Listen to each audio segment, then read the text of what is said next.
and looking for some alternative. And I hoped personally that the Labour Party would not have a leadership election, would instead have a serious look at itself and its policies. That didn't happen. Instead, a leadership election was decided upon. After a lot of thought, a group of us in Parliament decided we should contest the election. I was asked to put my name forward, and as you know, it was very difficult to get on the ballot paper. We did get on the ballot paper, and because we are offering space for people to debate and discuss things, because we're offering a series of alternative ideas, particularly on the economy, but on environment, women's rights, housing, a lot of issues, because we're offering those things, people are excited by that. But above all, there's a whole latent thirst out there who don't want to live in a society where there's grotesque gaps between the rich and the poor, don't want to live in a society where we blame the latest group of migrants for all our problems, or blame people on welfare for their poverty. Instead, they want to live in a more cohesive, decent, democratic society. And it's optimistic, and people get very happy about this, and that's why they're all here tonight. Look at the numbers. But you got press ganged into this whole thing, as you said at the start of it. How do you feel about it now? Encouraged is the word. Press gang.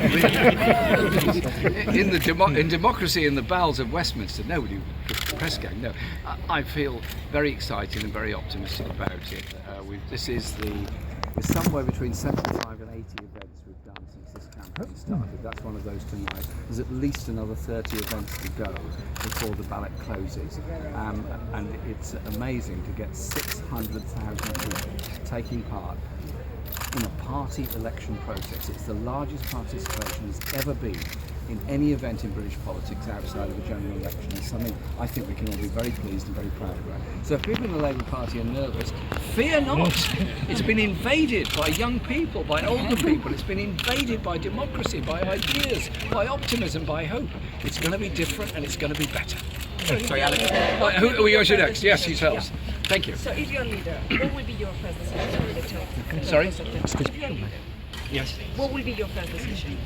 The first proposal will be to improve democratic decision making in the party so that we bring in the enthusiasm of all these people that have joined in this campaign, and we open up the party to proposals, particularly, this is where Richard comes in, particularly on economic strategies, because I believe we have to have an economic policy which does close the terrible inequalities between rich and poor in Britain, does invest in young people and jobs, and does invest in education and opportunities. Because if this government is allowed to carry on, 5 years of this, we're going to see real inequality, much worse than there is now in Britain. This then becomes a big campaign. It also becomes a campaign to oppose the welfare reform bill because of the impoverishment of the very poorest and most vulnerable, and the trade union bill because it attacks basic human rights, the basic rights of people to organise together. What do you say to the people that compare what is happening here to movements like Syriza or Corbyn?